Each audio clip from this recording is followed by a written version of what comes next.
c'est que le thème qu'ils m'avaient demandé de discuter avec eux est lié à un concept produit sur la base de réflexion et d'expérience de vie professionnelle et personnelle, qui est le concept de médecin 7 étoiles, qui est simplement un ensemble de caractéristiques que toute personne ayant choisi d'exercer la profession médicale ou de soins devrait essayer d'atteindre. Les études théoriques se font à la faculté de médecine et les stages pratiques se font dans les hôpitaux. Mais autour de ça, il y a un certain nombre de dispositions humaines que chacun devrait peut-être intégrer.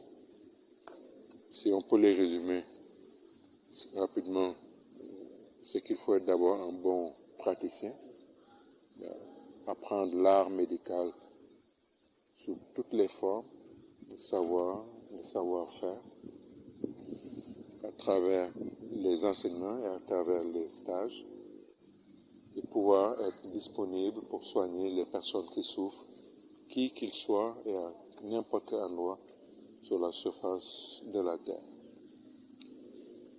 La deuxième caractéristique, c'est d'être un formateur, parce qu'il faut prendre le temps de former le personnel avec lequel on travaille, si on n'est pas un universitaire, pour leur apprendre les nouvelles choses qui vont servir à l'amélioration des soins et de la prise en charge des malades.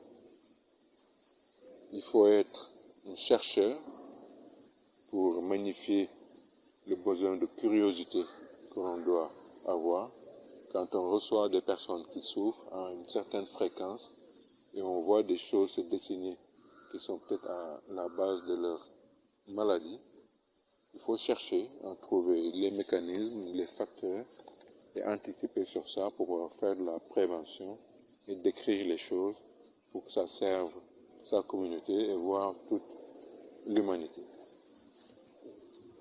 Une autre étoile, c'est l'étoile de communication. Il faut savoir parler aux gens pour leur expliquer leur mal, pour leur apprendre à faire de la prévention pour les maladies que l'on peut prévenir en des termes très simples, très clairs, qui peuvent être utiles dans la famille, dans la communauté.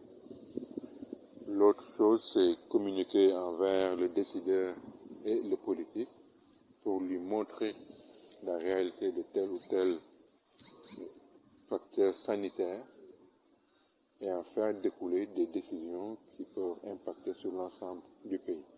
Ce n'est pas toujours facile, c'est un art qu'on apprend, bien qu'il y ait des gens qui sont innés, très aptes à bien communiquer.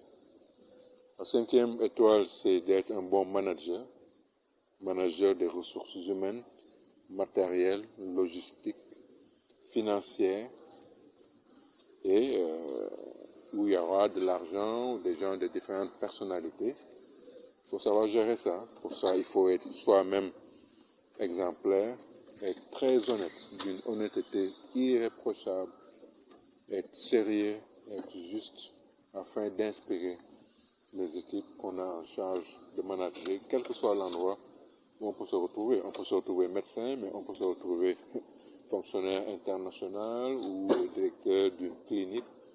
Il faut être un bon manager. La sixième étoile, c'est d'être un acteur communautaire.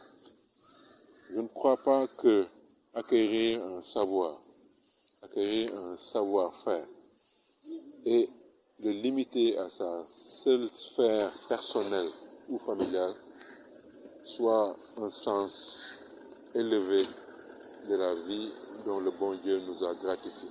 Je crois que quand on a la chance d'avoir acquis quelque chose en termes de connaissances, on doit la reverser envers la communauté de manière généreuse. On ne doit pas la monnayer, on doit aller vers les gens, on doit les secourir. De temps en temps, on doit aller dans des endroits où il n'y a pas de médecins et leur donner des soins, s'organiser en équipe et trouver les moyens pour le faire, servir la communauté, sans état d'âme et sans attendre quoi que ce soit, ni qui que ce soit.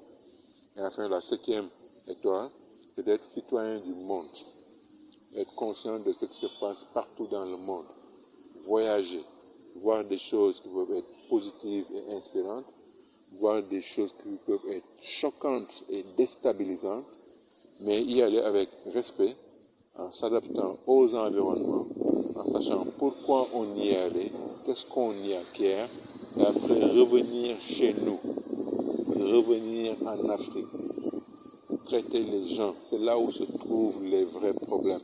C'est les Africains qui doivent acquérir la compétence et régler les problèmes des Africains. Ça va être dur, ça va être lent, mais c'est nous qui pouvons le faire. Et donc ça, c'est en se frottant aux autres expériences, dans d'autres contextes,